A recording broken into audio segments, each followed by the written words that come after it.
Bonjour, bonjour à tous les fidèles de cette web TV qui sont assez nombreux. C'est un succès qui nous fait très plaisir. Bonjour à ceux qui nous découvrent à cette occasion.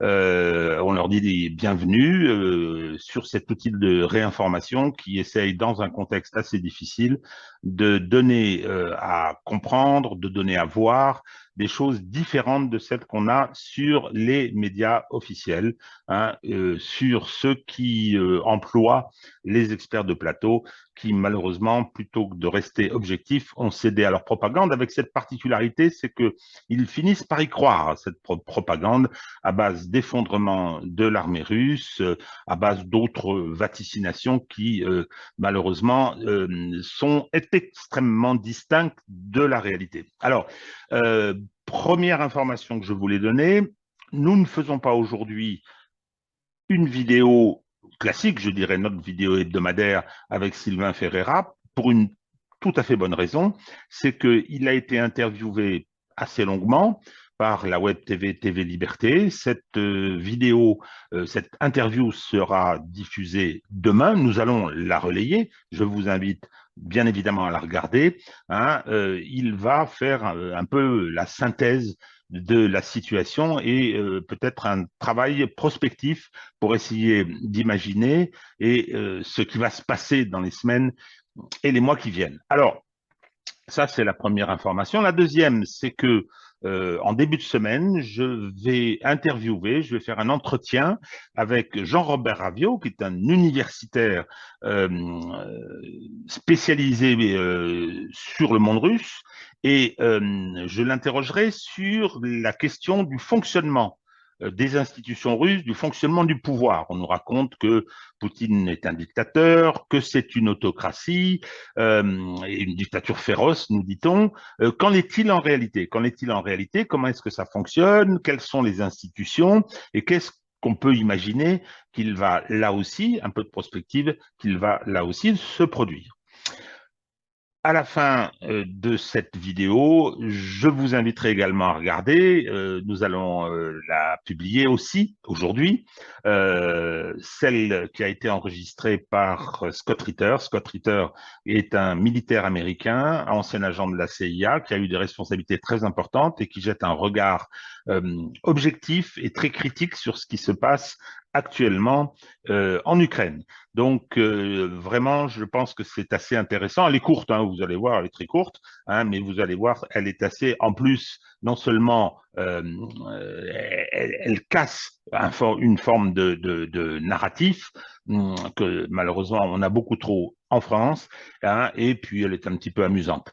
Donc, voilà pour ce qui concerne la suite. Et alors, j'ajoute une fois de plus, maintenant, vous avez peut-être pris l'habitude, hein, quelques observations concernant notre cagnotte Tipeee.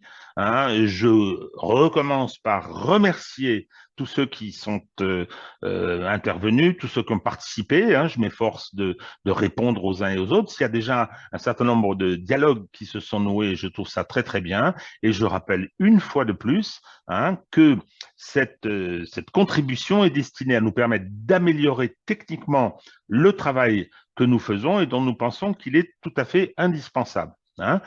Il nous amène des déboires, du harcèlement. On a toujours la crainte d'être censuré à un moment ou à un autre. Donc, cet apport au-delà de son aspect purement matériel, hein, qui devrait nous permettre de nous améliorer, a également une forte connotation morale, hein, et qui nous fait beaucoup de bien. Voilà. Bon, ben écoutez, je vous dis, une fois que vous aurez vu la vidéo de Scott Ritter, je vous dis à demain pour la grande interview de Sylvain Ferreira.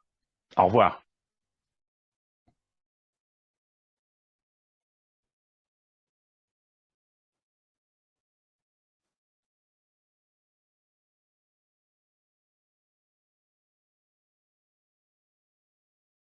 Russia's losing the war. Russia lost the war. Russia can't win the war. This is an embarrassment for Vladimir Putin. This is an embarrassment for the Russian military. Everywhere you turn in the Western media, this is what you hear. I mean, the Russian army can't do anything right. The equipment isn't good. The leadership isn't good. The troops aren't good. They want to go home. Meanwhile, the Ukrainians are veritable supermen, armed by supreme NATO equipment. Everything they do is right. Then why is Jens Stoltenberg coming out and saying that a Russian victory in Ukraine would be a defeat for NATO?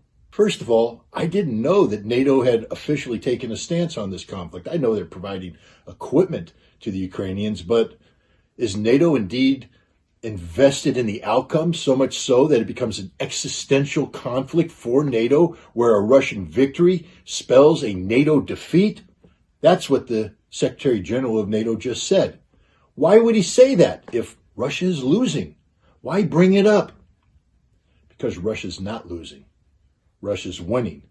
And the certainty of Russian victory has become even more so in the aftermath of the terrorist attack against the Crimea Bridge. The gloves have come off, a new general has been appointed, and Russia is engaged in a strategic air campaign that has President Zelensky panicked, it has Jens Stoltenberg panicked, it has NATO panicked, it has everybody panicked except Russia. Why? Because Russia's not losing. Russia's winning. And Jens Stoltenberg knows it. This has been my 2-minute topic. My name's Scott Ritter, and remember, knowledge is power.